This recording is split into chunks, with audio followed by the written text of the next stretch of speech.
Hello everyone, कैसे हैं आप लोग। सभी बच्चे जो भी बोर्ड एग्ज़ाम की प्रिपरेशन कर रहे हैं उन लोगों से मैं ये कहना चाहूँगी कि देखिए, आप लोग सारे सब्जेक्ट को 5 सब्जेक्ट आप लोगों के जो भी हैं वो तैयार कर रहे हैं, जिसमें आप लोगों का आज का जो सब्जेक्ट मैं लेके आई हूँ वो है विषय आपका हिंदी।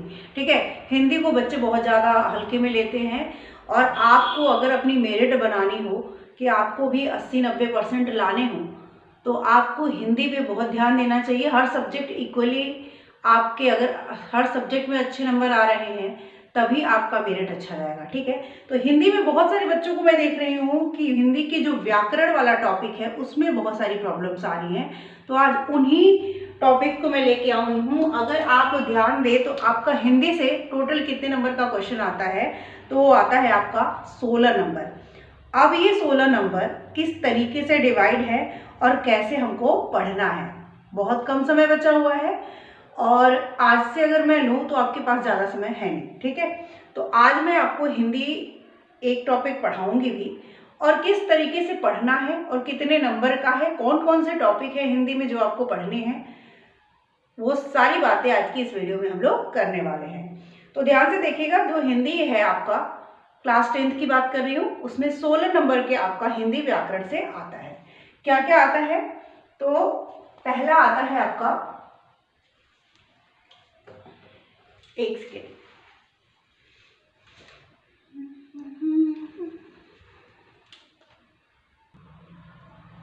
सबसे पहले जो आपका आएगा वो आएगा रचना। इन 16 मार्क्स का डिवीजन कैसे है। 16 नंबर के लिए जो हिंदी है आपकी, हिंदी है हिंदी व्याकरण वाला, हिंदी ग्रामर, यानी आप हिंदी ग्रामर की बात कर रहे हो, व्याकरण वाले टॉपिक की। तो यहाँ पे जो आपका पहला है 16 नंबर में से, वो आएगा रचना के आधार पर, रचना के आधार पर वाक्य के भेद। ठीक है, रचना के आधार पर वाक्य के भेद।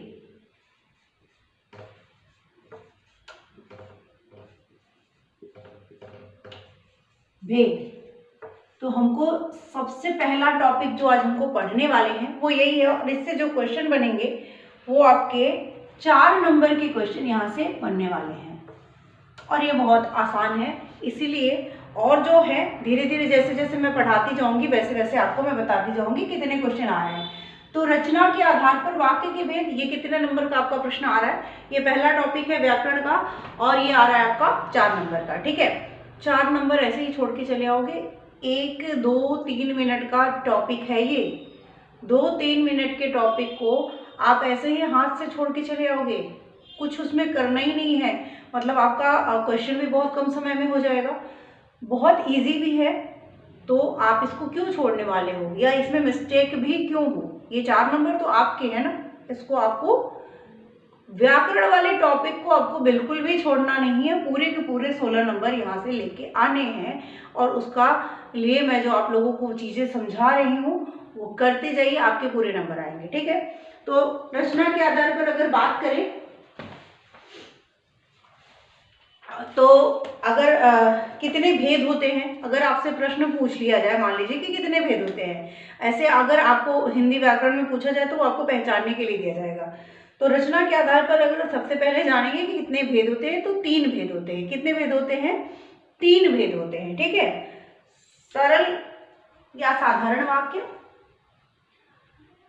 कितने भेद होते हैं, वाक्य के भेद हैं 3 कि भेद, भेद कितने हैं, किसके आधार पर, रचना के आधार पर वाक्य के भेद कितने हैं, 3। पहला क्या है, सरल या साधारण वाक्य।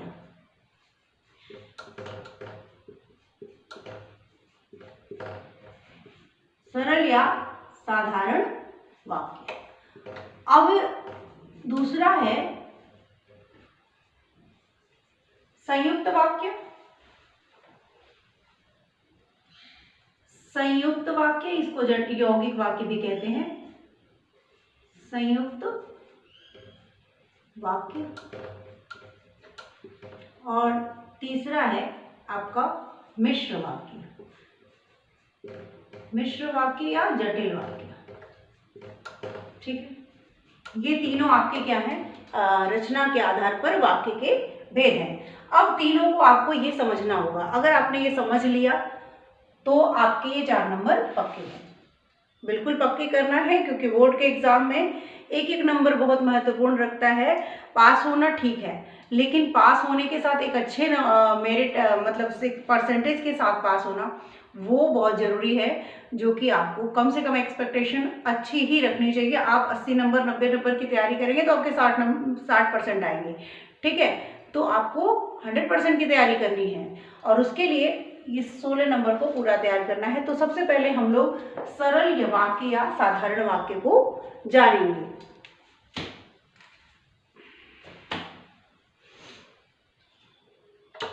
तो ये मैं आपको हटा दे रही हूँ और यहाँ से वाक्य के भेद आपने देख लिया।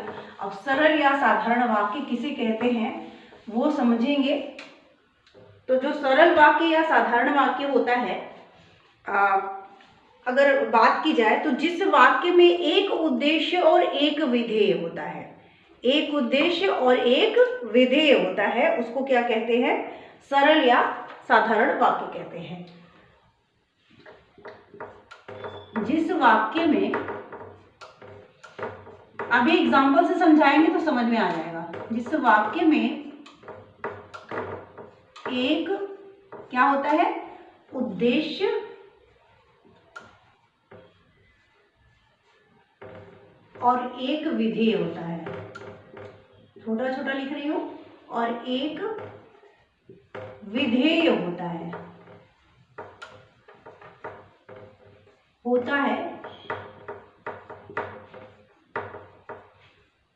उसे क्या कहते हैं, सरल वाक्य कहते हैं। साधारण वाक्य या सरल वाक्य कहते हैं। वाक्य कहते हैं। अगर आपको नोट्स बनाना है तो नोट्स भी बना सकते हैं, दिखाई दे रहा होगा। ठीक है, उसे क्या कहते हैं, सरल वाक्य या साधारण वाक्य। अब इसको समझेंगे कैसे, हम समझेंगे इसको एक उदाहरण की सहायता से।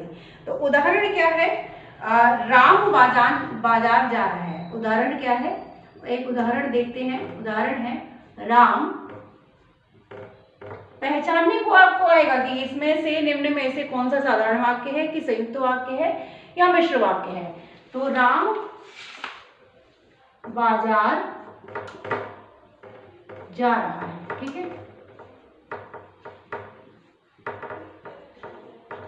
और दूसरा भी एक और ले लेते हैं। तो वह पुस्तक पढ़ रहा है, पुस्तक पढ़ रहा है।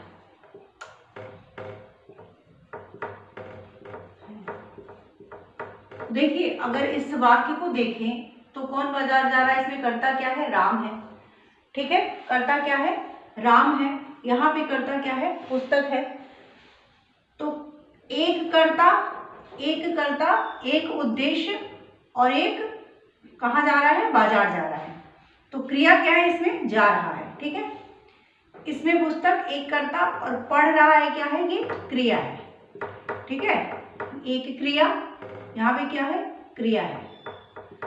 तो यहाँ पे एक कर्ता एक क्रिया, एक कर्ता एक क्रिया, एक उद्देश्य एक विधेय। इस तरीके से जहाँ पे एक ही उद्देश्य होगा, एक ही विधेय होगा, वो क्या होगा, हमारा सरल या साधारण वाक्य। ठीक है, एक कर्ता एक क्रिया। अभी जब जटिल वाला और यौगिक वाला पढ़ेंगे तो उससे आपको बहुत सारा डिफरेंस समझ में आएगा कि क्यों ये साधारण था, और क्लियर होता जाएगा जब तीनों के भेद पढ़ेंगे। तो अब यहीं पे मैं अगर संयुक्त वाक्य की बात करूं, इसीलिए मैं साथ ही पढ़ा रही हूं, संयुक्त वाक्य की बात करूं तो जिस वाक्य में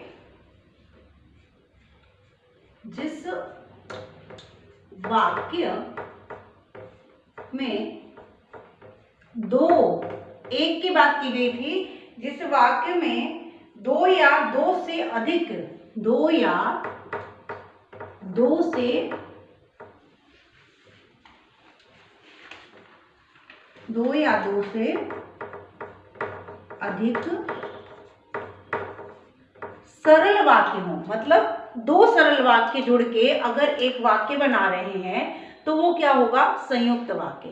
दो सरल वाक्य, ऐसे दो सरल वाक्य जुड़ के अगर एक वाक्य बनाते हैं तो वो क्या होगा, आपका संयुक्त वाक्य। ठीक है, दो या दो से अधिक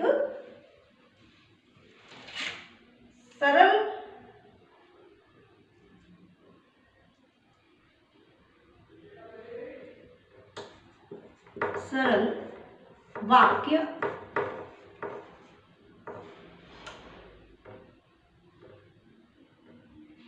योजकों द्वारा जुड़े होते हैं। योजक मतलब जो जोड़ने के लिए यूज होता है। जैसे आप एग्जाम्पल देखेंगे तो समझ में आ जाएगा। ये थोड़े संस्कृत शब्द हैं, उनको योजकों द्वारा जुड़े हों। जैसे और होता है ना, अथवा, और, या, ये क्या है, योजक शब्द है, जोड़ने वाले शब्द है। दो सरल वाक्यों को जोड़ने वाले वाक्य, इन्हीं को योजक कहते हैं। ठीक है, जुड़े हैं हो तो उन्हें क्या कहते हैं, तो उन्हें संयुक्त वाक्य या यौगिक वाक्य थे। संयुक्त या यौगिक वाक्य कहते हैं। यौगिक वाक्य कहते हैं। ठीक, अब यहाँ पे अगर एक एग्जाम्पल लिया जाए तो एग्जाम्पल, और इसमें अगर बोला जाए तो अभी इसी में अभी मैं बहुत ज़्यादा लंबा डेफिनेशन नहीं लिख पा रही हूँ, छोटा सा डेफिनेशन लिख पाई हूँ एग्जाम्पल के हिसाब से, उसको मैं आपको एक्सप्लेन कर देती हूँ। ठीक है, एग्जाम्पल है एक कंडक्टर ने सीटी बजाई,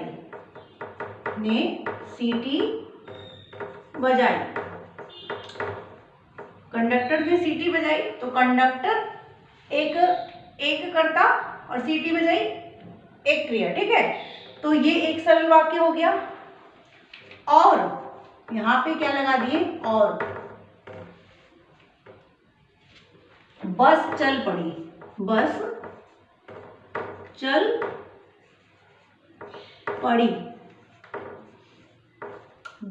एक कर्ता और ये चल पड़ी क्रिया। तो एक साधारण वाक्य ये हो गया और एक साधारण वाक्य ये हो गया। इन दो साधारण वाक्यों को जोड़ने के लिए क्या लगा हमारा, और, जिसे हम क्या कहते हैं, योजक। ठीक है, जिसे हम क्या कह रहे हैं, योजक। तो दो साधारण वाक्य या दो से अधिक साधारण वाक्यों को योजकों द्वारा जोड़ा जाता है। ऐसे वाक्यों के क्या कहते हैं, संयुक्त या यौगिक वाक्य। ठीक है, ये समझ में आ रहा होगा।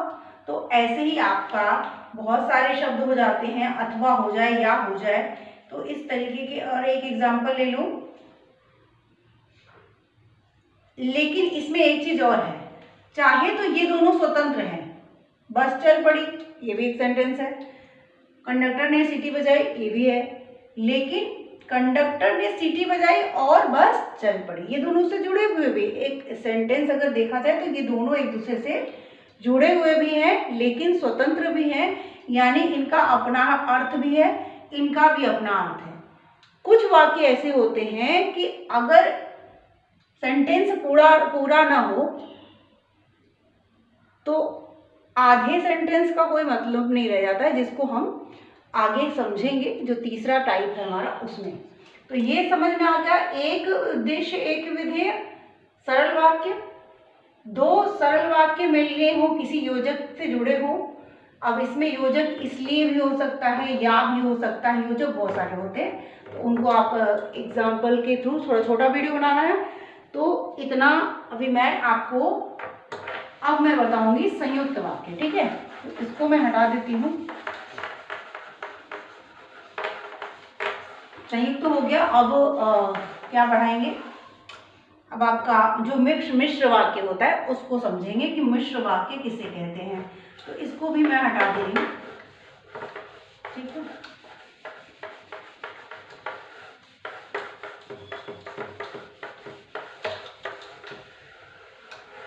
ये हो गया हम समझेंगे कि मिश्र वाक्य क्या होते हैं, जटिल या मिश्र वाक्य या मिश्र वाक्य।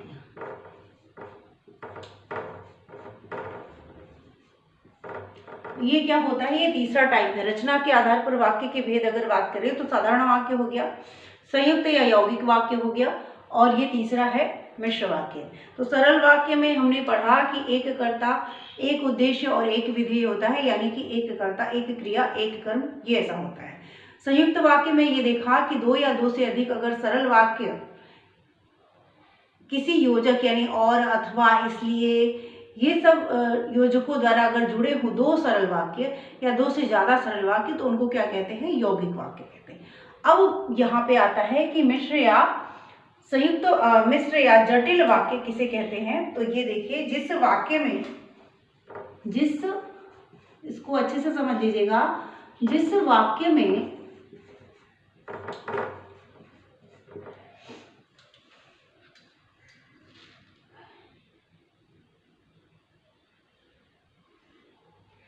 एक प्रधान उपवाक्य, एक, अब इसका मतलब मैं समझाऊंगी, एक प्रधान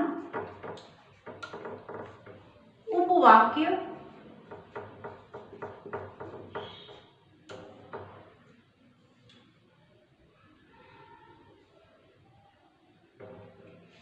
के साथ एक या अधिक, ये 4 नंबर की तैयारी हो रही है आपकी, या अधिक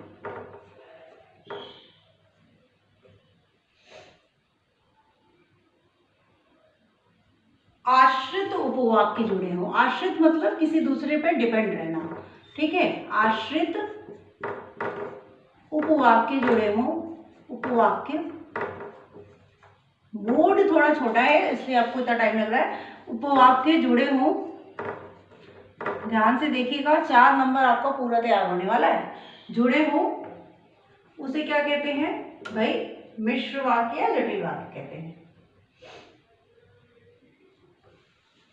तो उसे अभी उदाहरण से समझ में आ जाएगा, उसे मिश्र वाक्य कहते हैं। इसी को हम जटिल वाक्य भी कहते हैं, मिश्र वाक्य कहते हैं।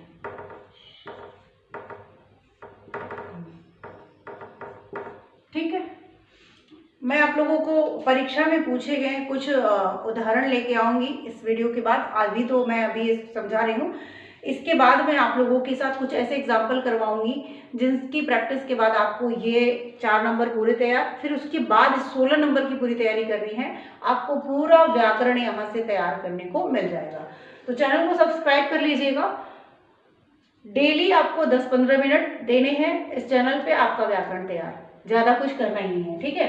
तो मिश्र वाक्य को समझेंगे, और जैसे है, वह कौन सा क्षेत्र है, वह कौन सा क्षेत्र है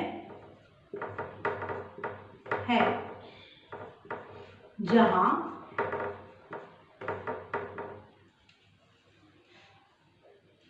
महिलाओं ने अपना कदम नहीं रखा, महिलाओं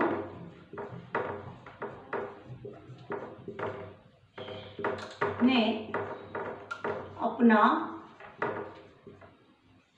कदम नहीं रखा, नहीं रखा, ठीक है। तो अब अगर आप ये बात बताइए, वह कौन सा क्षेत्र है, क्या ये प्रश्न समझ में आ रहा है? अगर आधा मैं सिर्फ इतने को देखूं तो ये क्या प्रश्न, एक वाक्य कंप्लीट हो रहा है? वह कौन सा क्षेत्र है, किस बारे में बात कर रहे हैं, कौन से क्षेत्र की बात कर रहे हैं, कुछ क्लियर नहीं हो रहा है। लेकिन वहीं पे अगर ये लाइन जोड़ दे, जहां महिलाओं ने अपना कदम नहीं रखा, तो एक प्रश्न बन जा रहा है कि वो कौन सा क्षेत्र है जहां महिलाओं ने अपना कदम नहीं रखा। तो ये एक प्रधान उपवाक्य के साथ एक आश्रित उपवाक्य जुड़ा है। यहाँ पे एक प्रधान उपवाक्य के साथ एक आश्रित उपवाक्य जुड़ा हुआ है। ठीक है,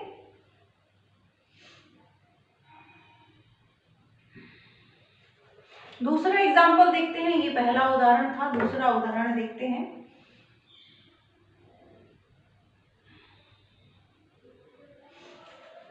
गहन से गहन संकट हो, से गहन संकट हो,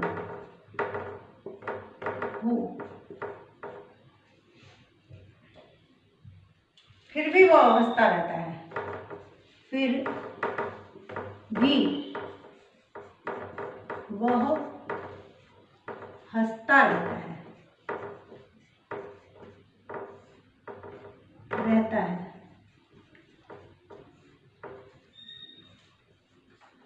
अगर मैं यहाँ के देखूं, गहन से गहन संकट हो, ठीक है, इतना देखूं, तो क्या इसकी कोई मीनिंग निकल रही है? नहीं निकल रही है। जब तक ये लाइन पूरी नहीं होगी ना, एक वाक्य और एक आश्रित, एक स्वतंत्र, एक प्रधान वाक्य है, दूसरा उसके ऊपर आश्रित है, तो ये दोनों एक दूसरे के बिना इनकम्प्लीट है। फिर भी वह हंसता रहा। कब? गहन से गहन संकट रहा, फिर भी वह हंसता रहा। तो ये दोनों एक दूसरे से जुड़े हैं, बिना इनके, एक दूसरे के बिना इनका कोई अस्तित्व पूरे का नहीं हो निकल रहा है, इसलिए आश्रित है ये। और यही है आपके क्या है, जटिल या मिश्र वाक्य, एक ऐसा वाक्य जो अधूरा है इसके बिना, आश्रित है इसके ऊपर। ठीक है, जबकि संयुक्त वाक्य में ऐसा था कि दोनों साधारण वाक्य जो है एक योजक द्वारा जुड़े थे, लेकिन दोनों सरल वाक्यों का अपना अपना एक मीनिंग था। ठीक है, और सरल वाक्य तो आप जानते हैं, एक उद्देश्य, एक विधेय, एक कर्ता, एक कर्म, एक क्रिया, इस तरीके के जो वाक्य आएंगे वो क्या होंगे?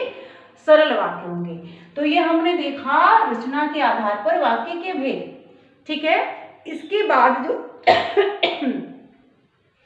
जो आगे का आपका 16 नंबर में से ये 4 नंबर हो गए।